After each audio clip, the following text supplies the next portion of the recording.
My people, he told them, were in Texas 100 years before Sam Houston, that wetback from Tennessee.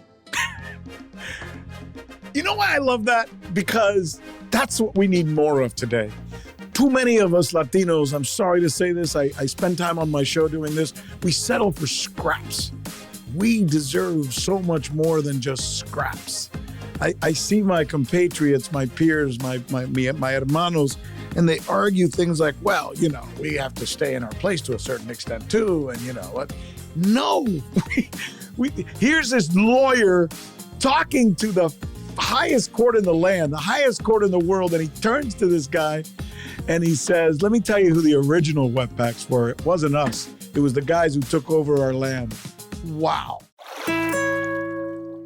Here on Rick Sanchez News, we spend a lot of time talking about some of the things that are happening right now with Latinos in the United States. And we know what it is, right? We talk about Latino truths. We talk about the myths, you know, that we're all rapists and we're all come here as criminals and we're going to take your job and, you know, we're going to have our way with your daughter and all these horrible things that are said.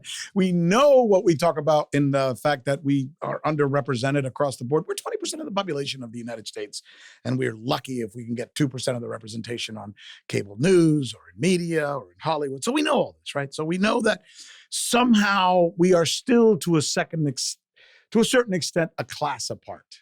And it bothers us, but you know, we just keep on keeping on because that's who we are. It's in our DNA. We just work.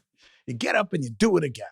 And that's why if Latinos in the United States, if we Latinos in the United States were a country, we would be the 5th largest GDP in the world, okay? Yes, as you know, we Latinos in the United States, we just passed Brazil, we just passed Great Britain, and we just passed France. Now we're only behind. If we were a country, we would only be behind the United States of America, China, Japan, and Germany. Those are the only bigger countries economically than we are. And yet, here in our own country, where we live as Americans, we are criticized, we are tormented, we are taken for granted. And I say this with a smile in my face because I know in the end, we're not sitting around going, oh, woe is me, poor little guy, like some other groups sometimes do, because it's just not who we are. But the only reason I say this to you is because there was a time when it was worse. And we forget this. You know, you hear all these stories all the time about what it was like to be an African-American in the United States. And my God, it was horrible to be treated as a second-class citizen if you're African-American. And we hear all the time about what the Japanese went through during World War II. And my God, that must have been horrible for our Japanese brothers. But what about us? What about the story of a group that's bigger than all of the Japanese in America and bigger than all of the African Americans in America? What about us? What about our story? What was it like to be a Latino in the 1950s and the 1940s? Hell, even in the 1960s and stretching into part of the 1970s. You know what it was like? This is what it was like. Listen to this woman's voice as she describes this for us. Go. Life in the 1950s was very difficult for Hispanics. We were considered second-rate. We were not considered intelligent. We were considered invisible. It was overt discrimination, and not just you can't belong to my country club type, you know, but the real rough type.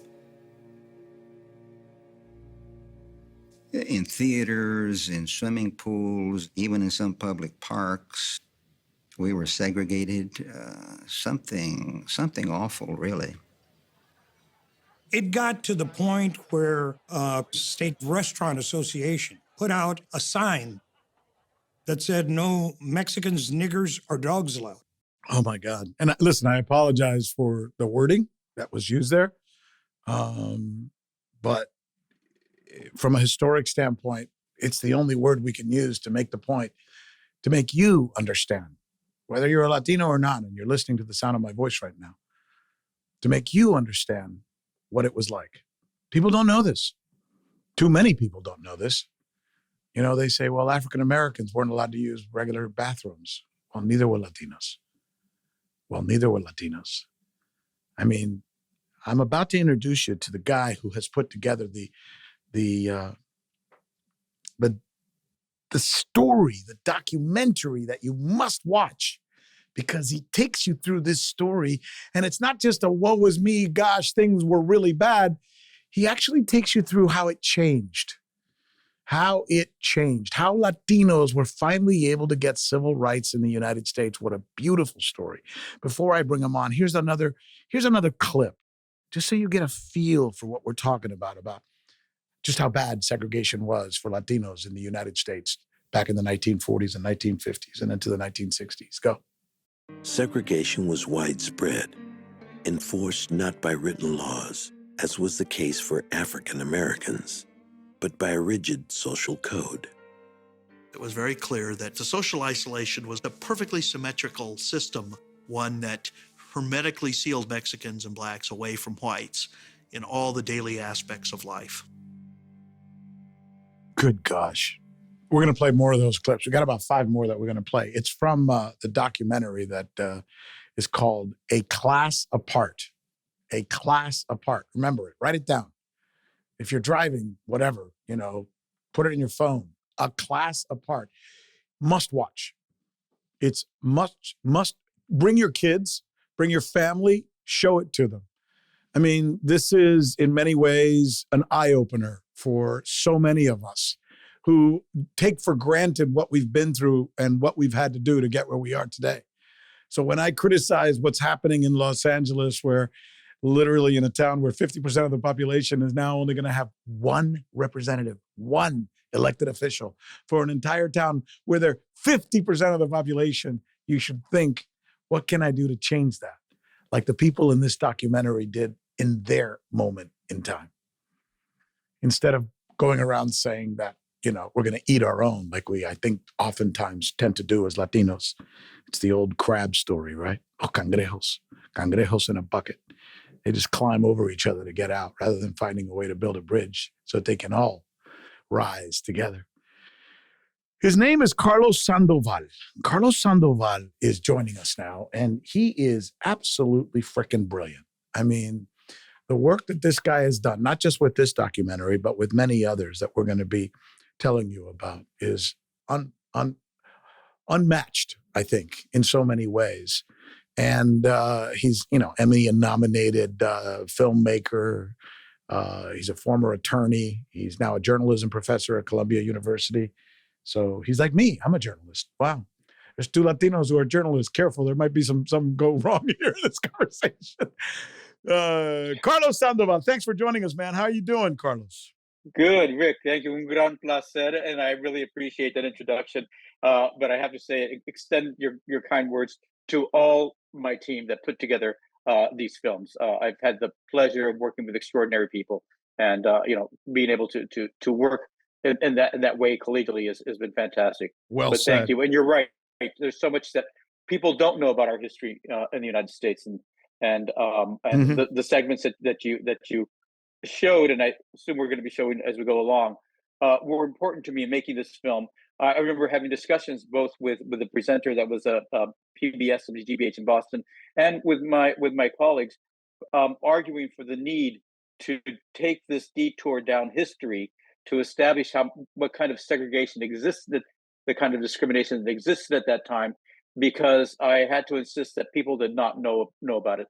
So I really appreciate your highlighting it right now. Well, yeah. I mean, we need a Roots for Latinos, Roots, for those of you who don't know, was a series that came out in the 1970s or 80s or something like that made America recognize just how difficult conditions have been for African Americans when they were treated as second-class citizens.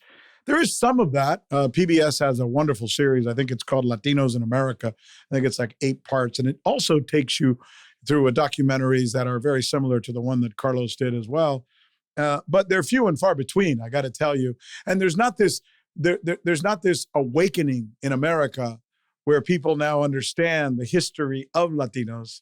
In fact, most people don't know much about us. They think that we all got here last week and that none of us speak English and that we're sitting around watching Telemundo and Univision on telenovelas and stuff, when in actuality, we are the fabric of this country. in so many ways. Oh, and by the way, did I mention we actually in many ways got here even before we were here, before the Pilgrims arrived? That's another important part of the story, but I'm not going to bore you with my details. We're here to talk to Carlos. Before we go to Carlos, here's one more clip. This is clip 3. This is, I think we called this Mexican Shame or Dirty Mexicans. Listen to this. Second-class treatment exacted a heavy toll.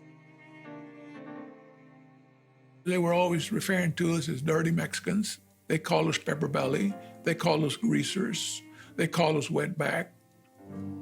They made us feel ashamed to be a Mexican American.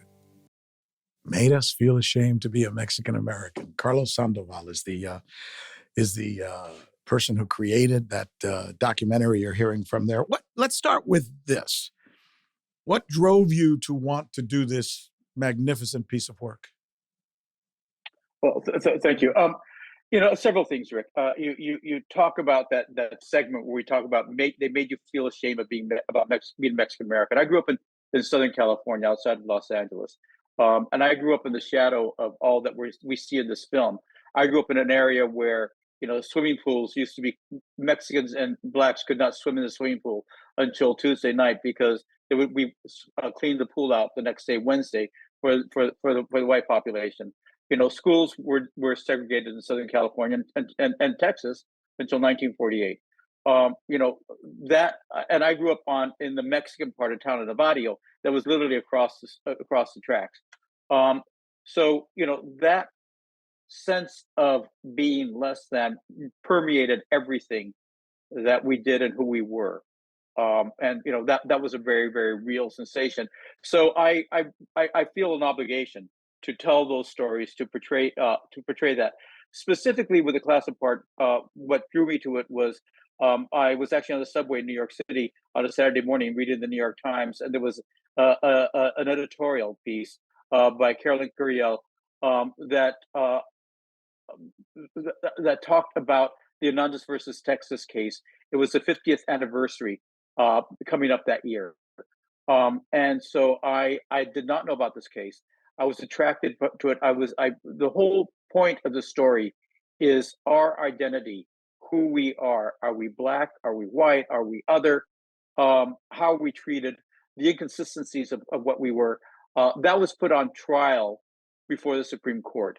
So for me, as a sometime lawyer, the idea that you actually have the judiciary system, the apex of it, coming in and discussing who we are in the United States, I found absolutely fascinating. What I didn't know when I went into it on this intellectual basis was the characters that we would find, including Gus Garcia. And we can discuss Gus and Carlos Cadena and the other lawyers who were part of this in a moment. It's interesting because the argument, and here's where it gets complex, and now we're going to get into how this happened. The argument is that Latinos were not black. So to be told you are not black, so you can't ask for the civil rights that blacks are asking for because you're not black. However, they were treated the same way that blacks were treated back then. Blacks argued that they should not have to go to the back of the bus. Latinos had to go to the back of the bus. Blacks argued they shouldn't have to have a separate bathroom. Latinos had a separate bathroom. Blacks argued that they should have a jury of their peers. Latinos didn't have a jury of their peers. So in essence, the argument at the time was, well, you're not black, but they were treated as black. So it's a complex argument that suddenly this group of lawyers, these Latino lawyers, had to bring to the nation's forefront, to the courts.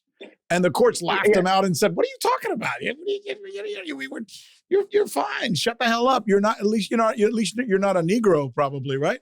I mean, that's almost the argument they were making, as absurd and as nasty and as offensive, as that may sound. So all of a sudden, one day, there was a crime that was committed where a young Mexican dude got pissed off at somebody else, and he shot him and he killed him. And he was obviously guilty as hell because everybody saw it. It was in plain view. But now he goes to court, and they seat a jury of white, kind of, very non-Latino type people. And they're the ones who are going to judge him. It doesn't matter whether he's guilty or innocent. The fact of the matter is, why is he being judged by people who are not his peers, despite the fact that the Constitution says you've got to be judged by a jury of your peers? So these lawyers start arguing this, and they lose, and they lose, and they lose, and they lose, and they're being laughed out. But they're creating a proper argument. And that is in many ways what this documentary is about. So set that picture, make me that picture, Carlos. I tried to explain it as best I can. You do it far better in your documentary. No, and you did a beautiful job of setting it out, but it's even more complex and more perverse than you laid out, if that's possible. The issue was that Mexican Americans were considered to be white for certain purposes, but not white in terms of the treatment. Huh. And we became white by law under the Treaty of Guadalupe Hidalgo, which ceded over large swaths of what had been Mexico after the Mexican-American War. And even though it was not part of the Mexican-American War per se, Texas, which had succeeded earlier, that became part of the United States after 1848. But under the Treaty of Guadalupe Hidalgo, Mexican Americans were considered to be citizens. But at that time, only whites could be citizens. So therefore, we had to have been white in order to be citizens. What the lawyers in Hernandez versus Texas were arguing brilliantly, it was an argument created by Carlos Cadena, was, okay, if we're white, then we should have we should be treated as white. But in fact, we're not being treated that way. Therefore, to say that we are being tried by a jury of our peers just because they're white doesn't hold. We are distinctly different. We are a class apart. And it was that argument that the state of Texas rejected at its highest level, and was taken from that was the Texas Court of Criminal Appeals, and it was taken from there to the Supreme Court. And in contrast to the court that we have these days, in many ways, I think you can trace a lot of the reaction to the Supreme Court back to a case like Hernandez in the 1950s. We had we had Earl Warren, who was the Chief Justice of the Supreme Court, a Republican who had been the governor of California, and because he was from California, and he had seen what had happened in California to Japanese Americans, to Mexican Americans, he could bring in the insight and understand the arguments that were being made, and so he extended the protection of the 14th Amendment to Mexican Americans. And this case was 2 weeks before Brown versus Board of Education. This was the first of a series of Supreme Court decisions that would come out on civil rights. I want to interrupt you for a moment. We got a clip that speaks to this white versus non-white. And if I'm going to be white, why am I not being treated like other people who are white and are not Latino? So here's clip 4, guys. Mexican Americans were fighting to be treated as if they were white. But the irony here is that the Texas courts seized on their claim to be white, not to treat them fairly, but to continue to defend this practice of unfair mistreatment. I think many Mexican Americans were afraid. What would happen if we weren't considered white? How do we know we're not going to be forced or pushed to identify with the Black race at a time when Black people are fundamentally denied so many basic rights? But there's also the element of racism, of the belief among some Mexican Americans that Blackness is inferior. So there's an element of racism and there's an element of fear of Jim Crow segregation. This is so fascinating what she just said. Listen to her words. Listen to what she just said. She just said the option we're given is not a good option. So they're saying to Latinos in the United States, in this case in particular in Texas, because that's where the largest congregation of Latinos is, oh, fine. So you don't want to be considered white? Great. Then we're going to consider you Black. And she's saying, but wait, at that time, to be Black meant even worse or as bad as what we have now. So we're getting nothing out of this deal. I mean, what a fascinating circumstance for a group of Latinos to find themselves in, and for them to then suddenly coalesce the energy to fight through this. And by the way, Carlos will tell you, you know how they did it? They decided to make this case that he was telling you about a little while ago, and they literally went with un plato, with a plate, and they collected 50 cents, $1, $5. All the Latinos who lived in Texas were tired of being treated like crap. And the poorest of the poor, and even those who maybe weren't so poor, collected their pennies, and they got just enough money to be able to pay a group of lawyers to be able to fight this case for them. And that's what this case was that went to the Supreme Court that said, Latinos are being treated like second-class citizens, and this has to end. The frickin' Supreme Court of the United States, Carlos. Wow. How inspirational. Incredibly inspirational. And I'm glad you so appreciative of the fact that you point out the way they collected that money. It was un peso aquí, un peso allá.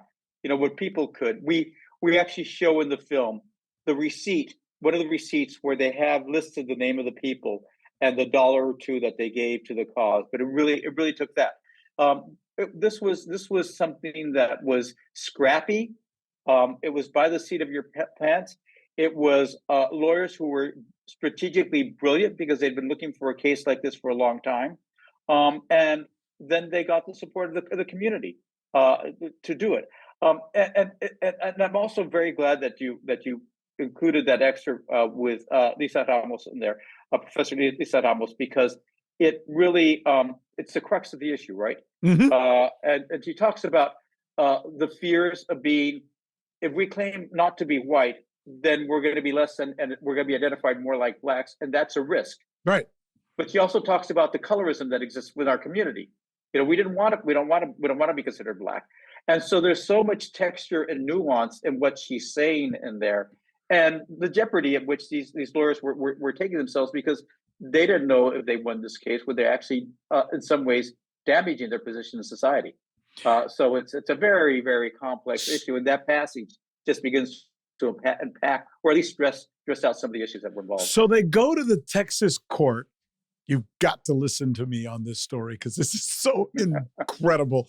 So these lawyers, these fine, smart Mexican lawyers, finally get to a court in Texas where they're going to argue their case. And remember, here's the irony. They're arguing to the court that Latinos in Texas should be treated no different than anyone else, that they shouldn't be a class apart. And they're going to tell the court, in this courthouse, in this particular courthouse, we are not being treated fairly. We are being treated unfairly. We don't get the same rights, Your Honor, that you do. Speaking to this white dude who was a judge back then and all the other people in the courtroom who were white. And then as they're preparing this case and arguing, suddenly they have to go to the bathroom, like we all have to go to the bathroom. They go to use the facilities in the courtroom. Listen to this. I mean, you can't make this shit up. They need to go to the bathroom in that courtroom, and they realize, they're told by the usher when they get outside the courtroom, sorry, you can't use this bathroom. This bathroom is not for Mexicans. This bathroom is not for Latinos. So they go to the basement to use a bathroom that says, this is the bathroom for Negroes and Latinos who come into this building. Their very case they're making to the court in that courthouse is Latinos are not treated fairly, and they end up in a courthouse where there's a bathroom that they can't use because they're Latinos. Here's the clip that explains that. Here it is. During a pause in the proceedings, the Hernandez lawyers sought out a men's room. They found one on the courthouse grounds, but it turned out that there was a problem. The sign said men, but a Mexican janitor whispered to them in Spanish that they couldn't use it. And he told them in Spanish that there was another one, hasta pa acá, out back. And they went downstairs and they find another men's bathroom downstairs with a bathroom sign that says colored men, hombres aquí, men here. Think of the irony of this. In the very courthouse where the state of Texas is arguing that Mexican Americans are white and therefore an all-white jury can convict a Mexican charged with murder, they can't use the bathroom reserved for whites. this is unbelievable. And then they go up and they make that argument in front of the judge in Texas, and the judge in Texas says, go to hell. I mean, it's like, nah, not good enough. It's almost like prejudice. What prejudice? I don't see any prejudice around here. I mean, they could be literally saying, Your Honor, we're not even allowed to use the bathroom, no less being treated equally in a courthouse. And he's like, sorry, I deny your motion. I deny your case. Get out of here. Wow, Carlos. All I can say is, wow, right, coño, right? I mean, wow. That's exactly right. We filmed in that town of Edna, which is a lovely little town. I mean, beautiful little main street, a historic section. But when we were there filming, we went into just a cafe, and the young Latina waitress, she asked what we're doing. We told her we're making this film about this period, and she suddenly went silent on us, and said, "Oh, be careful."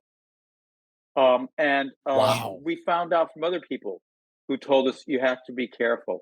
There was one time when I went in to talk to the son of one of the jurors, of someone who was a witness in this case, a woman, very brave woman, Paulina Rosas, who talked about the school discrimination her son had suffered, and the son, who is now a head of a federal agency in this town, did not want any photographs taken at that point.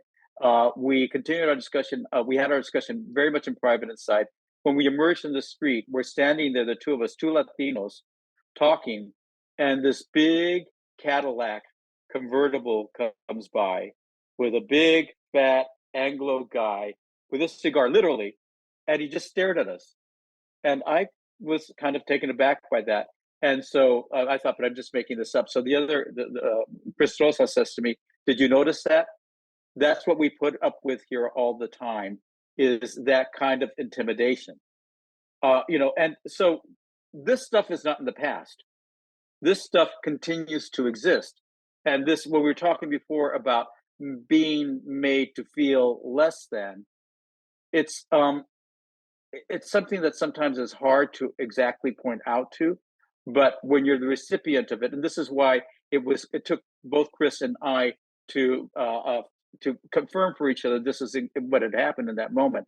And in that town, you still have the cemetery, which is white, black, and brown. It's still divided in three. You can still see those divisions. Now, a lot of that is custom now. It's no longer a forced segregation, but you still have that kind of intimidation that goes on in some of these smaller towns. What a fascinating story.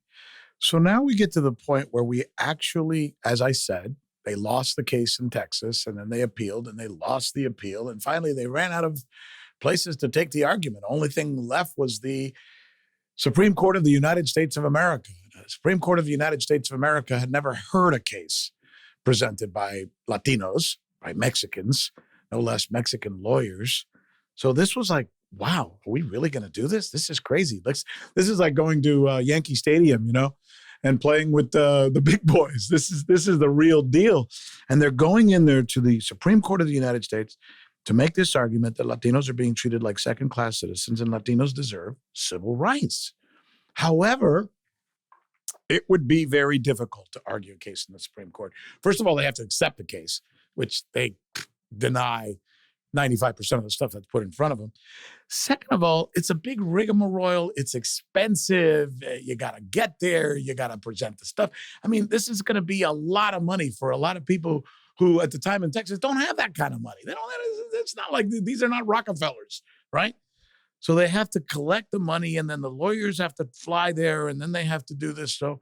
But finally, they're before the Supreme Court. Here's clip 6.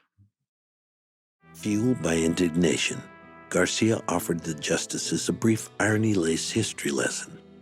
My people, he told them, were in Texas 100 years before Sam Houston, that wetback from Tennessee.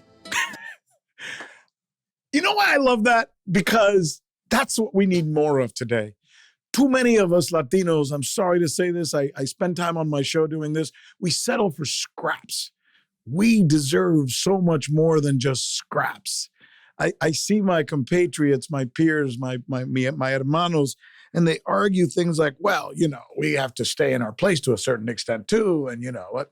No, here's this lawyer talking to the highest court in the land, the highest court in the world. And he turns to this guy and he says, let me tell you who the original wetbacks were. It wasn't us. It was the guys who took over our land. Wow. You would have think at that point the judge would have said, that's insulting. And are you saying that about Americans and that the case closed, right? No, it continues. And then it gets even more interesting. Take us through that, if you would, Carlos. Well, that argument, the lawyer they're referring to there is Gus Garcia. Gus was a brilliant, stunning-looking guy. One of the few Mexican Americans to graduate University of Texas, Austin, go on to the law school, bedazzled people. He actually was invited and spoke before the then brand new United Nations, and he was brilliant. And Gus was also a country lawyer as well as being a very sophisticated lawyer.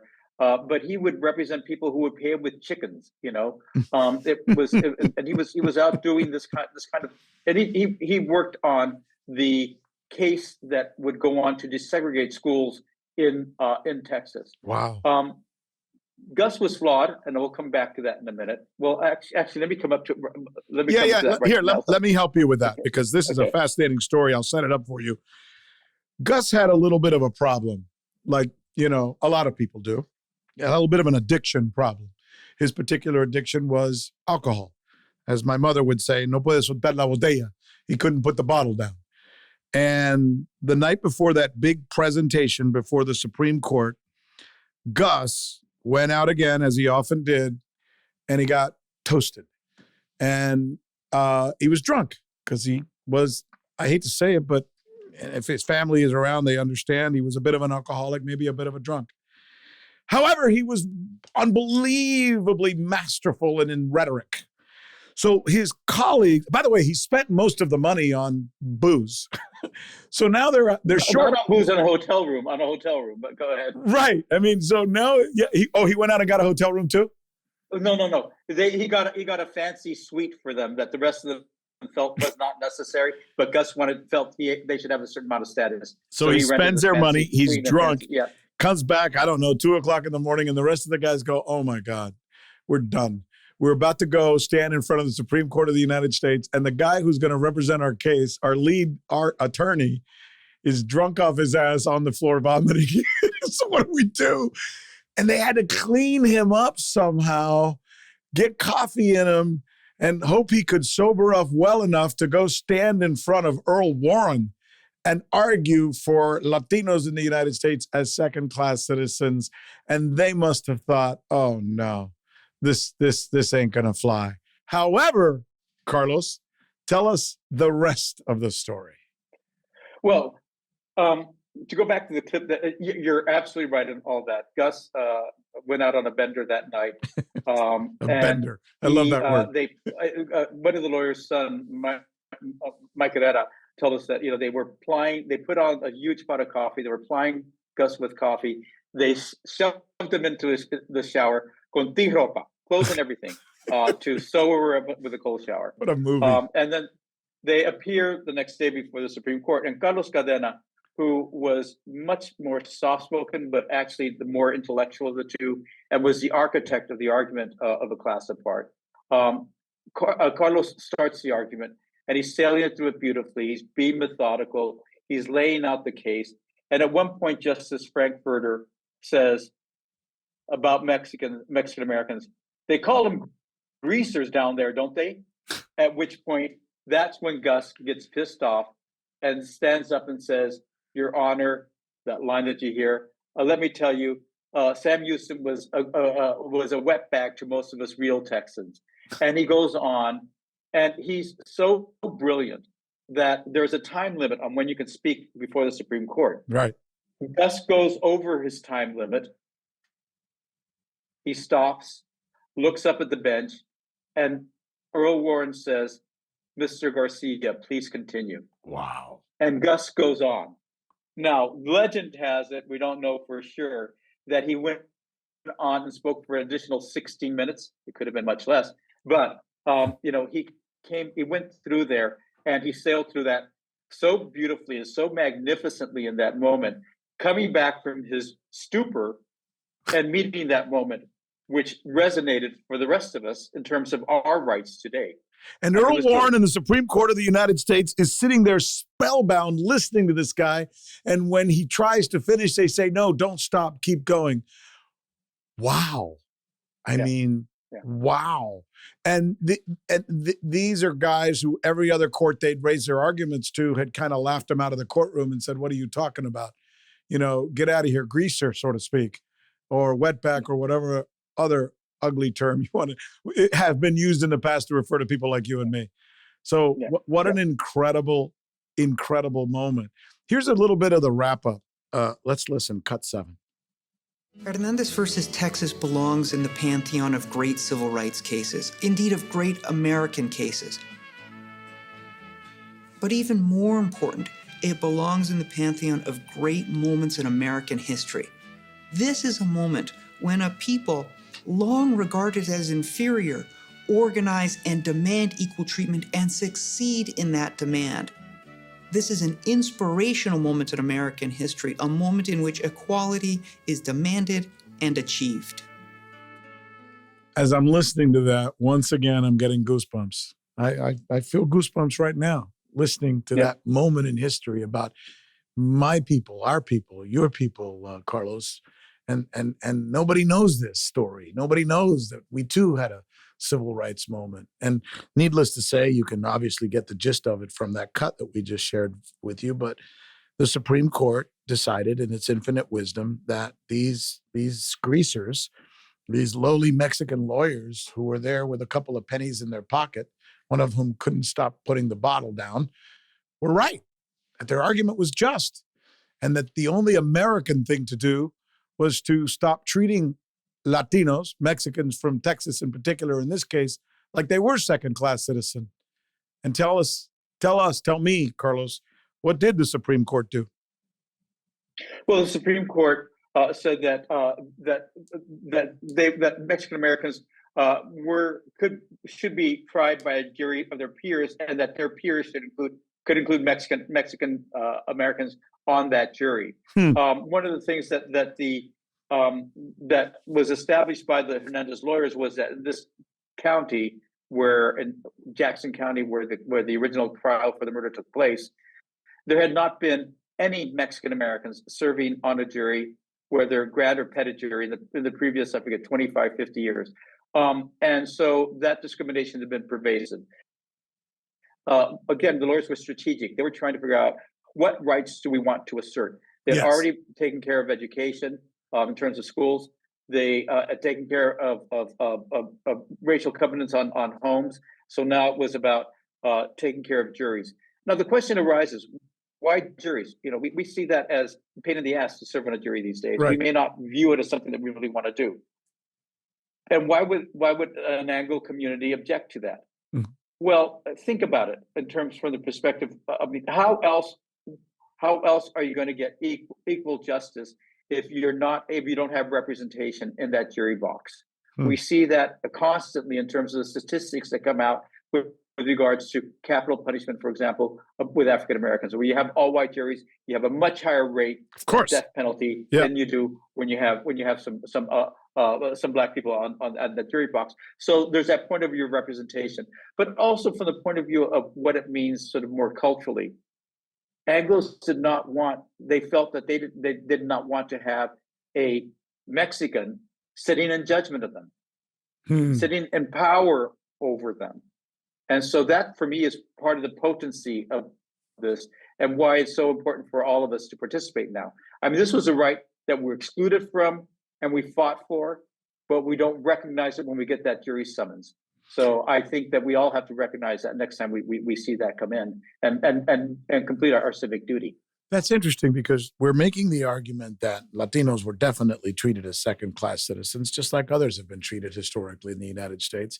So they're making the argument we don't want to be treated as second-class citizens. And we're going to look at a lot of things, but one of the most important things we can look at is the Constitution says We are to be judged by a jury of our peers.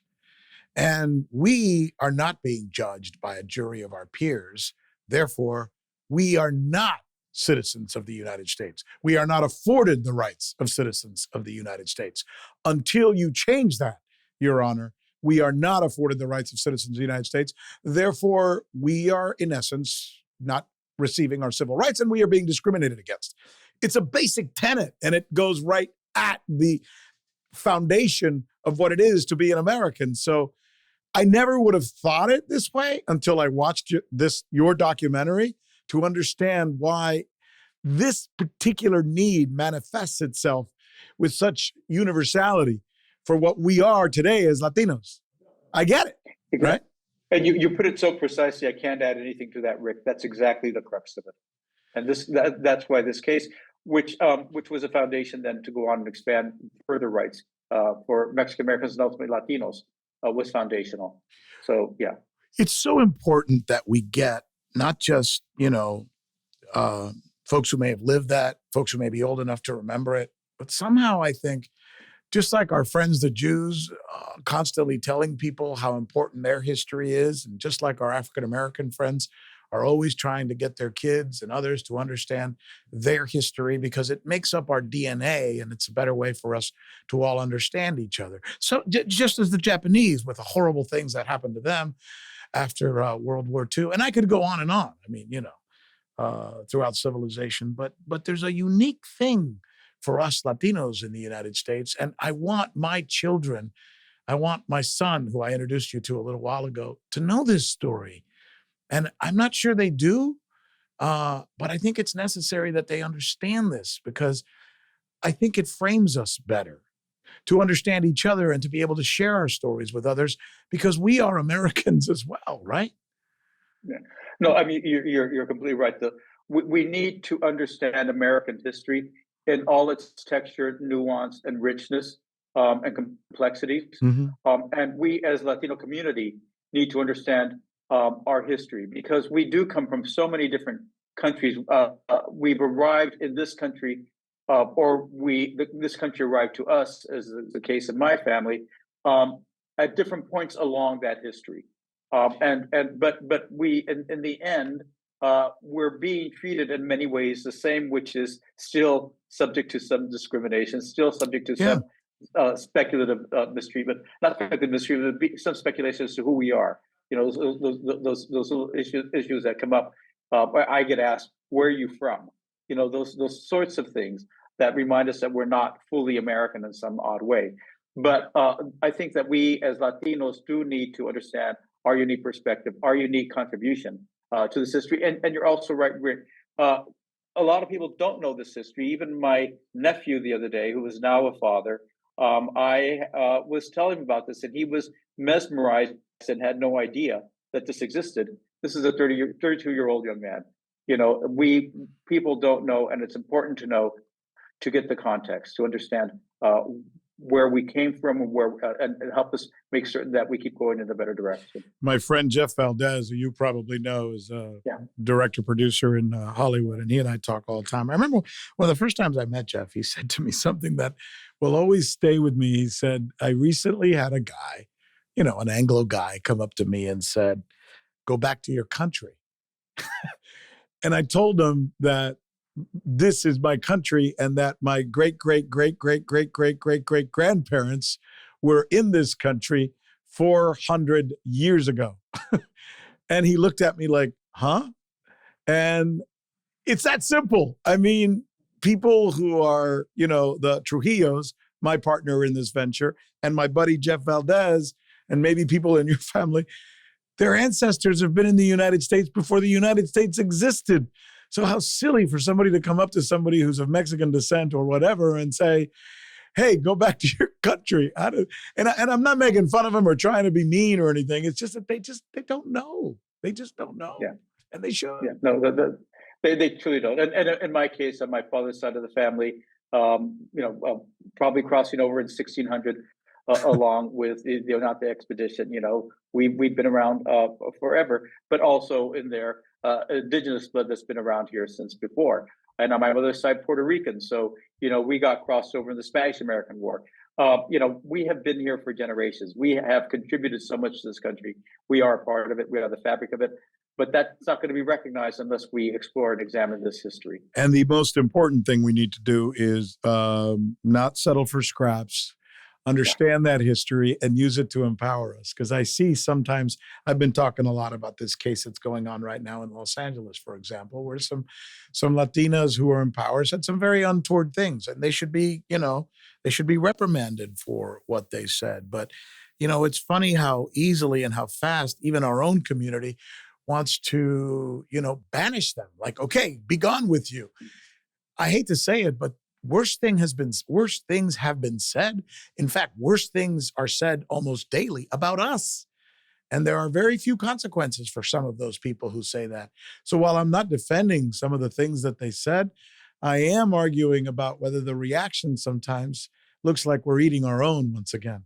Because when this is all said and done, we're going to end up in a city where we're 50% of the population with one council person. One. And we're the ones who are saying, yeah, that's the way it should be. No, that's not the way it should be.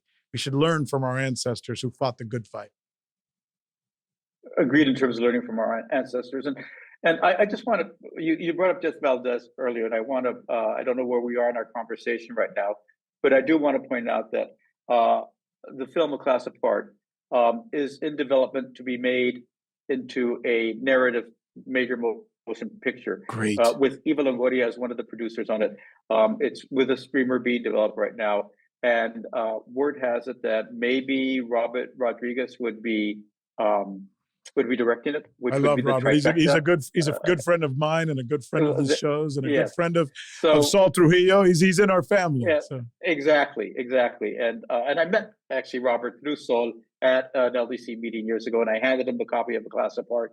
And we think that even maybe it convinced him to participate in it. But I'm fearful that the film may in fact not be made because of the sort of consolidation that's going on among streamers. And as a result of that, the less diversity in terms of the product. So talk to Saul, get him to put his back behind this project, because it's one that's worthy and should be made. He's listening right now, as a matter of fact. I Good, guarantee Saul. it. So you can make the pitch to Saul yourself. And if not, Saul, okay, Saul, we'll by the talk way, more. you know who's one of my most ardent listeners of this podcast, and somebody whose judgment and opinion I cherish and value and respect. Somebody who's actually much smarter than Saul. It's his wife, Corinne. So I was going to say, it's hard to find anyone smarter than Saul, but I'll go along with his wife. it's his wife. Yeah, she'll be listening to this podcast as well, and I'm sure she'll call me and comment on it, because she, like me and like you and like so many of us now, are looking at this situation as Latinos in America. And we're not here to say, woe is me and, pobrecitos, That's not our message. Our message is we have to empower ourselves by understanding who we are and the power of what we have, so that we can share it with people, so that we can help America as the new mainstream of America become a better country as we move forward. That's all we want. So it's an important message. And man, if anything captures that, it's this documentary. So well done. I'm so looking forward to working you, Carlos. I'm so looking forward to having more conversations, doing some things together. And this has been great. What a wonderful conversation. I feel like we've really hit on some very important things. And I would encourage anybody listening to the sound of my voice right now, I would encourage them to look at this documentary. I saw it on Amazon Prime. I don't know where else it is. I'm sure it's everywhere, but I saw it last night on Amazon Prime. I think it's also on iTunes, so you can get it there. But thank you, Rick, and it's been a great pleasure to be with you, and tremendous conversation. So thank you very much. Thank you, my friend. Again, it's called A Class Apart. Our show, as you know, is called Rick Sanchez News. Every day, we're getting more tens of thousands of people who are clicking in because, hey, we tell Latino truths, we defy Latino myths, and we may be one of the only places in the United States that does that with any currency. So we're on Spotify and Apple and wherever you get your podcasts. And more importantly, please give us a star, leave a review, and send this podcast to a friend and say, look, here's somebody who's doing something for us. Because unless we do this together and unify, then, in the end, what good is it? That's why I keep saying it's so important for all of us to kind of come together and tell our own truths. That's what we try to do. That's what Carlos has done. And if you happen to be watching us on the YouTube, as we say, subscribe. Thank you, Jerry. Dale, ándale, y como siempre digo, as I always say, vamos con todo.